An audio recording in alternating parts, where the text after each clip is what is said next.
അമ്മേ ചായ. രാവിലെ എണീച്ചാലൊരു ചായ, അതെനിക്ക് നിർബന്ധം. അതെ, ചായ കുടിച്ചിട്ട് പോവാ കേട്ടോ.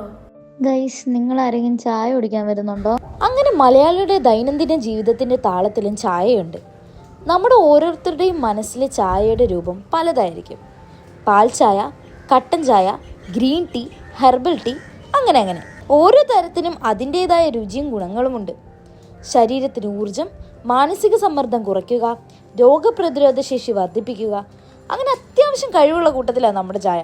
പക്ഷെ അമിതമായി ചായ സ്നേഹിക്കാൻ പോയാൽ ഉറക്കമില്ലായ്മ, ഉയർന്ന രക്തസമ്മർദ്ദം, ഉത്കണ്ഠ എന്നിവ നമ്മുടെ കൂടെ കൂടിക്കോളും.